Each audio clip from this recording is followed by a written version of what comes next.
All right, this review is for Mark Harrison. He sent me a copy of the movie The Haunting of Julia, aka Full Circle. I guess it's unavailable. I had said in my video that I thought this was a found footage film. I didn't know what the fuck I was talking about. This film's from like 1977, I think. Stars Mia Farrow, so I was way off. Holy shit. I thought that was the video. That was somebody told me about a found footage film. I thought this was it. Totally wrong. This is more of a slow burn, old school horror film about a grieving mother. She, at the beginning of this movie, real fucking hard to watch, but at the beginning of this movie, her and her husband and her daughter are having this nice little breakfast together, and her daughter goes to eat an apple. She's eating too fast, and she chokes to death on it. And the mom is trying frantically to get her windpipe clear. She even takes a knife and cuts her open to try to get it out.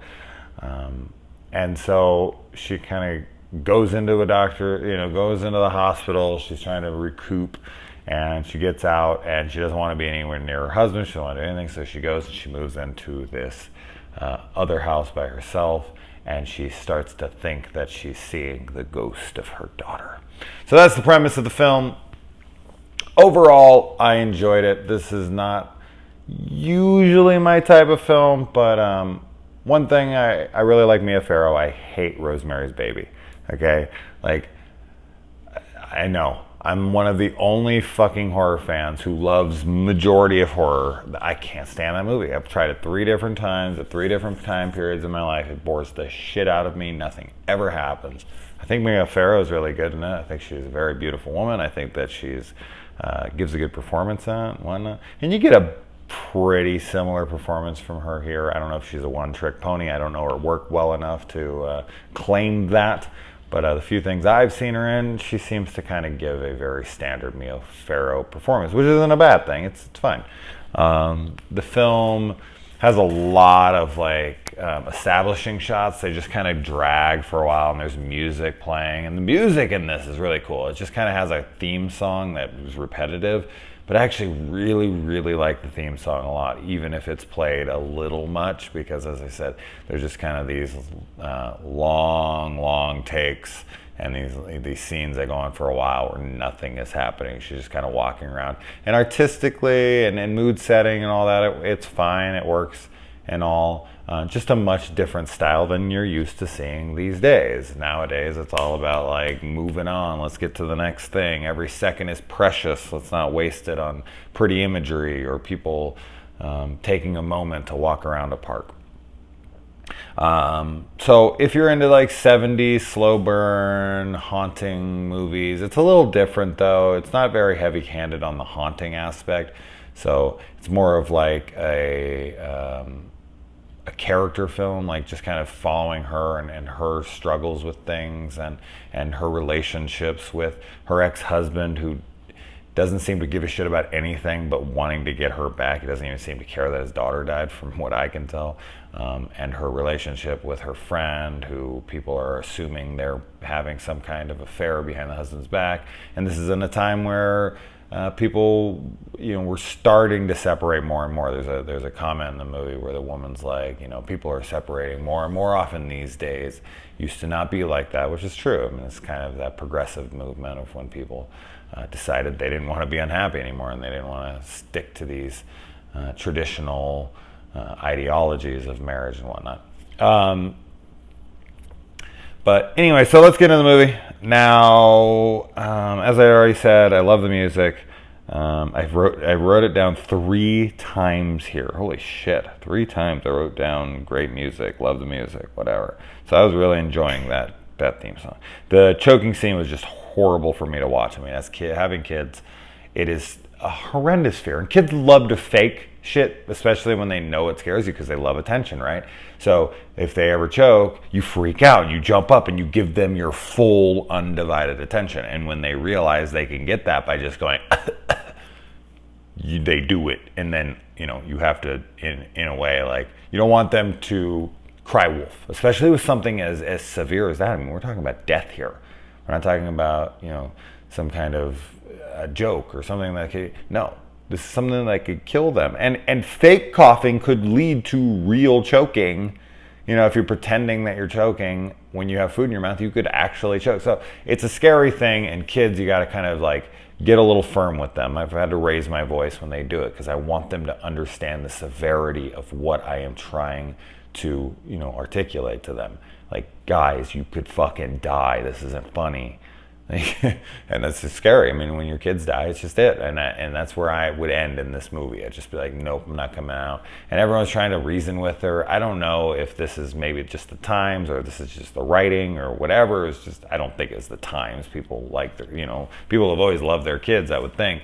But they just want her to get over it so fast. And the husband, as I said, just doesn't seem to care. The immediate family that's involved in these scenarios, they don't seem to all that much talk about the kid. The kid's actually not addressed a ton outside of Farrow herself, which she doesn't even address her as much outwardly. She's not really talking about it as much, which is, I mean, that's not to say it's wrong. I mean, she doesn't want to talk about it. It's a horrible thing, but everyone else is keeping their mouth shut about it.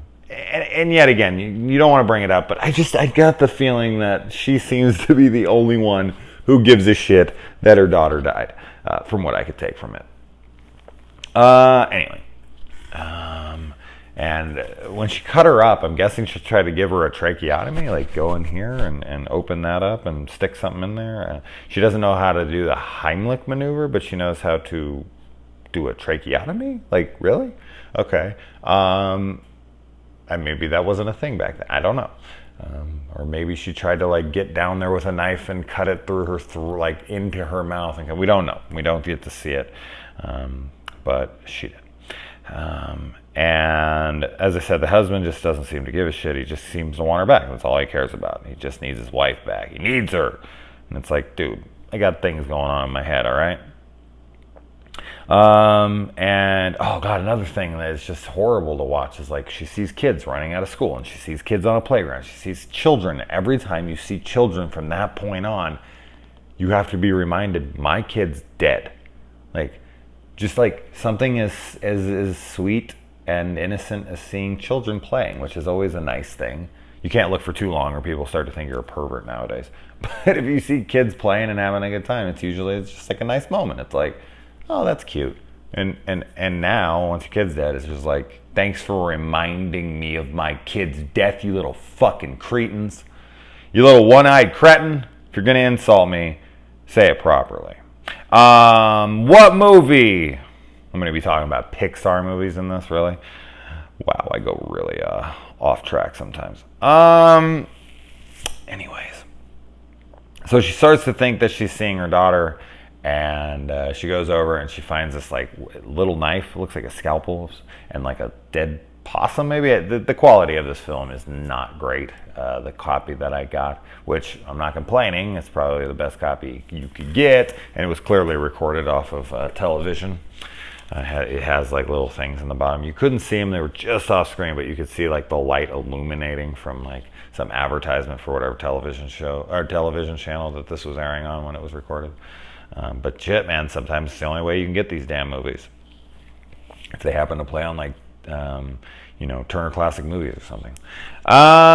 And she then gets a psychic to come over to her house to try to communicate with her daughter. That bullshit that people fucking go down that road.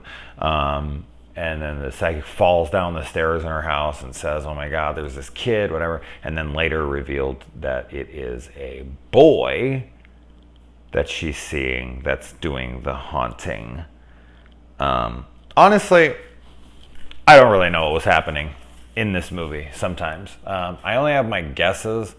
What I assume here, because the husband tries to go to her friend, who everyone is thinking that they might be having an affair, talks to him, and he's like, you need to talk sense to her. And he's like, fuck off. This is actually a very similar conversation I had with my best friend's husband-to-be. No, like not his husband-to-be at that time.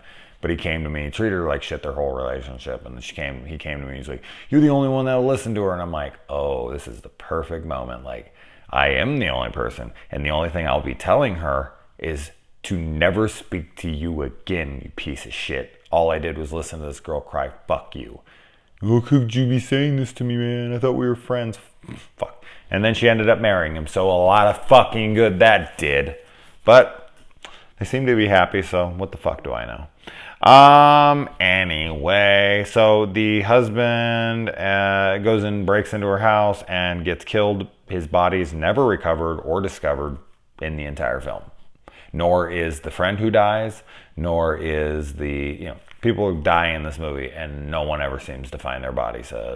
Even though he's just down in the basement and the friend was supposed to go with her to meet this girl, she never goes over to his house to check, nothing, he's just dead. That's it. Okay, they died. No one's going to find out. She never knows they died. Even at the end when she dies, she never knew they were dead. Very weird. Though, that being said, I think she did it. And I think that it might be outwardly implied here and I'm just dumb. But my take on this is that she is this kid who killed everyone. So the house is being haunted by this kid. And the kid is either doing the killings, but she's seeing a little girl in the house. And she's seeing a little girl in her memories. And that's her daughter? Or is that her? And so her daughter choking to death, I guess it could be the spirit of the kid doing a full circle and coming back to get her for what she did to him. Although you should choke her to death, not her child. I hate when the sins of the father have to, kind of have a, the kid has to deal with it. That's bullshit. I hate when that happens in movies or in real life or anything. It's like, no, leave the kid out of this. But anyway, so yeah, that's my take on this. The kid come back to haunt her, kills her kid, but she ends up being the one that stabs her in the throat, so maybe she's the one that ends up killing her kid, whatever. So she goes to investigate this kid. He died because he was being picked on in school, and he was being called, Kraut because he was a German. And this girl was mean and shoved grass and whatnot in his mouth, and then used a sweater or jacket to push it over his mouth and strangle him to death. And some vagrant took the fall and died. And then the mom proclaims that she murdered her daughter, but the body was never recovered, as far as we're led to believe. And then when she leaves the place, she turns around, and when the woman looks into the woman, into Mia Farrow's eyes, she sees the eyes of what I'm appearing to is her daughter. This is her daughter, right? And she just gravitates towards her old house that just so happens to be open. And the woman ends up having a heart attack when she sees that her daughter is still alive. That's how I'm taking it. And then she goes home. The woman who ends up maybe being her mother also says the line, "Evil never dies." I recognize that line from a movie that came out 1 year later, Halloween. Although, is that said in that one, or is it said in, maybe a later installment? Shit, now I'm trying to remember. Evil Never Dies. Something along those lines. Close enough enough. I'm just pulling shit out of my ass here because they're so close. Anyway, but then she sees her daughter, right? That's who that blonde chick is at the end. That looks like the little actress. You only see her for a minute, so I couldn't really remember what she looked like for sure. I'm pretty sure that's her. And she's like, "Stay with me, stay with me." And then we turns around, and then she's slit her own throat. Or the ghost did it, right? Or whatever. But the ghost is it's haunting people as boy, so it couldn't have been him. So the boy's haunting her, kills her daughter, or she kills her. Then she's haunted by the boy, so she goes around, she kills her husband, she kills the ex. I don't know, maybe the ghost did it, whatever. She is the daughter of this chick, I think, right? Okay, Mark Harrison, explain it to me. There you go. There's my thoughts. I gave it my best shot. Maybe with multiple viewings, I would understand it a little bit better. But anyways, thanks for the movie, buddy. And hopefully this because you're probably going to be the only person watching this. Nobody else ever going to see this and be like, who the fuck? I don't give a shit. All right, guys.